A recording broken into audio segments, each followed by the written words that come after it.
Cari maklumat dan berita politik yang bebas, kupasan yang tepat, panas. Dapatkannya secara eksklusif hanya di Jom Channel. Komitmen kami, pentasan berita Isnin hingga Jumaat. Berbicara dan isu semasa, kami garapkan secara langsung. Panel-panel berkaliber dan profesional. Interaktif, pandangan anda kami raikan. Jangan lupa bersama kami di setiap hujung minggu dalam edisi khas mingguan. Jom Channel, moving forward, sharing a new experience.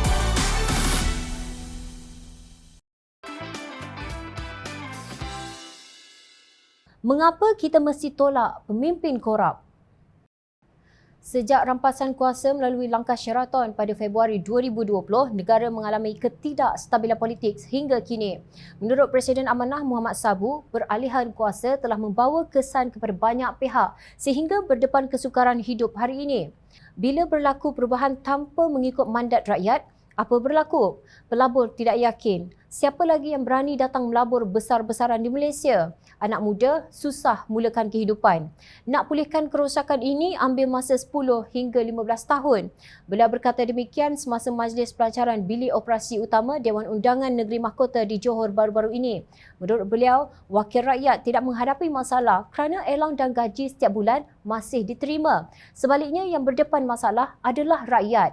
Beliau turut mengkritik Perdana Menteri Datuk Seri Ismail Sabri Yaakob yang gagal mengambil tindakan terhadap menteri dan timbalan menteri yang tidak melaksanakan tugas dengan baik walaupun rakyat heboh memperkatakannya. Kata Muhammad, sebarang tindakan terhadap menteri dan timbalan menteri boleh menyebabkan Perdana Menteri kehilangan kuasa pada bila-bila masa. Jangan fikir main-main soal tukar pemerintahan tidak mengikut cara pilihan raya. Ada seorang timbalan menteri dari Johor berada di luar negara semasa rakyat kesusahan. Perdana Menteri tak berani pun nak cakap apa, katanya.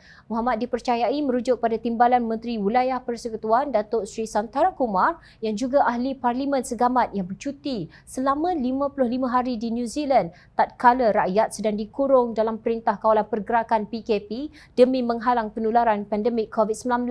Kata Santara yang melompat daripada keadilan ke Bersatu, cuti beliau telah diluluskan oleh Presiden Bersatu Tan Sri Mahyadin Mat Yassin yang ketika itu Perdana Menteri tebuk atap 1.0. Menurut Muhammad yang juga ahli Parlimen Kota Raja, kerosakan demokrasi yang dilakukan Gabungan Barisan Nasional, Perikatan Nasional telah menyebabkan Malaysia dinilai dengan buruk oleh banyak badan kajian dunia dan negara sendiri. Apa yang dibangkitkan oleh Muhammad merupakan fakta yang tidak boleh dinafikan. Sebagaimana ketidakstabilan politik itu berpunca daripada langkah Sheraton, maka ketidakstabilan ekonomi adalah susulan daripada ketidakstabilan politik itu.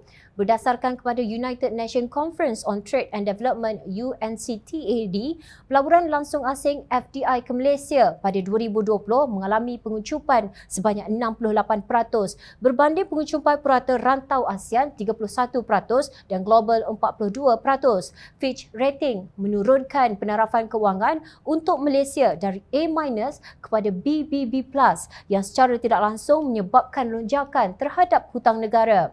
Malaysia adalah negara paling teruk daripada kadar pertumbuhan ekonomi tahun ke tahun bagi suku 3 2021 antara semua negara jiran.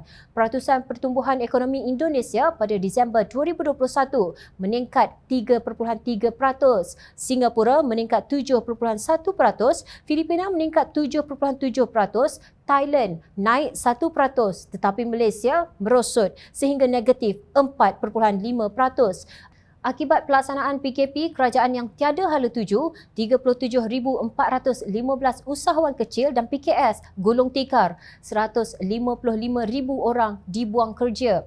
Kadar pengangguran pada 31 Disember 2019 ialah 3.2%, telah meningkat sehingga 4.9% pada 2020 dan 4.8% pada 2021. Apa kaitannya dengan pemimpin korup yang mengamalkan rasuah? Ingat lagi tak istilah scheme of things yang dikatakan disebut oleh Mahyadin dan tidak pernah dinafikannya? Scheme of things itu merupakan imbalan bagi menarik sokongan kepada kerajaan Tebuk Atap ketika itu dan disambung oleh kerajaan Keluarga 69. Bukannya kerajaan tidak pernah ditegur oleh para agamawan. Teks khutbah Jumaat oleh JAIS pada Jumaat 7 Januari lalu antaranya menegur individu berjawatan dan berpangkat dalam kerajaan yang menggunakannya untuk mengaut keuntungan. Sebahagian orang menggunakan pangkat dan jabatannya untuk mengaut keuntungan kebendaan, misalnya dengan mensyaratkan imbalan dalam pelantikan pangkat seseorang atau dalam memindahkan pegawai dari satu daerah ke daerah lain dan yang seumpamanya. Menerima imbalan itu hukumnya adalah haram, kata teks khutbah itu. Mereka yang diamanahkan dengan jawatan, tugas dan tanggungjawab perlu meningkatkan iman dan takwa dan meningkatkan usaha pendidikan menyemai rasa jijik terhadap amalan korup. Apabila pemimpin korup, mereka tiada integriti dan akan memberi tumpuan lebih kepada meningkatkan pendapatan sendiri walaupun haram. Akibatnya, ia merugikan orang miskin kerana pemimpin yang tiada integriti menjadikan undang-undang dan peraturan sudah tidak berguna lagi. Menolak pemimpin korup adalah selari dengan perintah Allah Subhanahu Wa Taala. Saidina Abu Bakar Al-Siddiq radhiyallahu an meletakkan asas integriti iaitu menolak korup kukuh pemerintahan Khulafa Al-Rashidin dengan berkata, "Wahai manusia, sesungguhnya aku dilantik menjadi pemimpin kamu. Bukanlah aku yang terbaik dalam kalangan kamu. Jika aku berbuat baik, bantulah aku. Jika aku berbuat salah, betulkanlah aku. Jujur itu adalah amanah. Bohong itu adalah khianat. Taatlah aku selagi aku taat kepada Allah dan Rasulnya. Jika aku derhaka terhadap Allah dan Rasulnya, maka tiada ketaatan untukku. Wallahu alam." Rakyat bersama pengundi Johor yang bangkit tolak korupsi.